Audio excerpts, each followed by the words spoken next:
নমস্কার। আজ ২৬শে এপ্রিল ২০২৪-এর লোকসভা ভোটের দ্বিতীয় দফার ভোট সম্পূর্ণ হলো। সমগ্র ভারতবর্ষে আজ মোট ৮৮টি লোকসভা আসনে ভোট সম্পূর্ণ হয়েছে।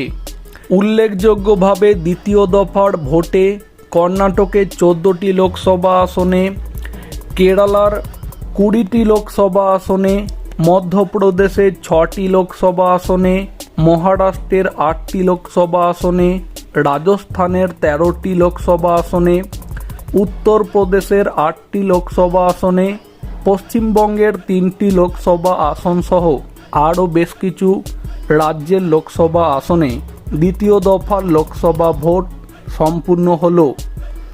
মোটামুটি পশ্চিমবঙ্গ ছাড়া ভারতবর্ষের বাদবাকি রাজ্যগুলিতে দ্বিতীয় দফার লোকসভা ভোট অবাধ এবং সুষ্ঠুভাবে সম্পূর্ণ হয়েছে। পশ্চিমবঙ্গের নির্বাচন নিয়ে আর কী বা বলবো।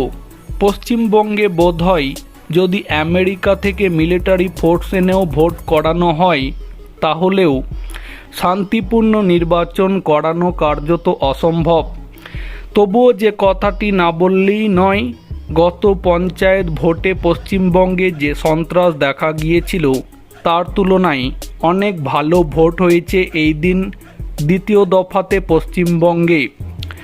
এবার চলে আসা যাক দ্বিতীয় দফাতে সমগ্র ভারতবর্ষে যে ৮৮টি লোকসভা আসনে ভোট হলো তার সম্ভাব্য ফলাফল কী হতে পারে।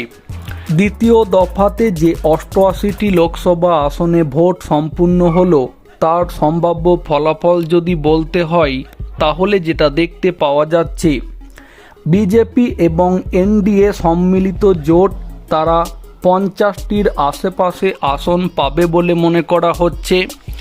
আইএনডিআই জোট তারা ১০ থেকে ২০টি মতো লোকসভা আসন জিততে পারে বলে মনে করা হচ্ছে। বাকি রাজনৈতিক দলগুলি ১০ থেকে ১৫টি লোকসভা আসন জিততে পারে বলে মনে করা হচ্ছে। তো এই হচ্ছে সারা ভারতবর্ষে দ্বিতীয় দফাতে যে ৮৮টি লোকসভা আসনে ভোট হলো তার সম্ভাব্য ফলাফল।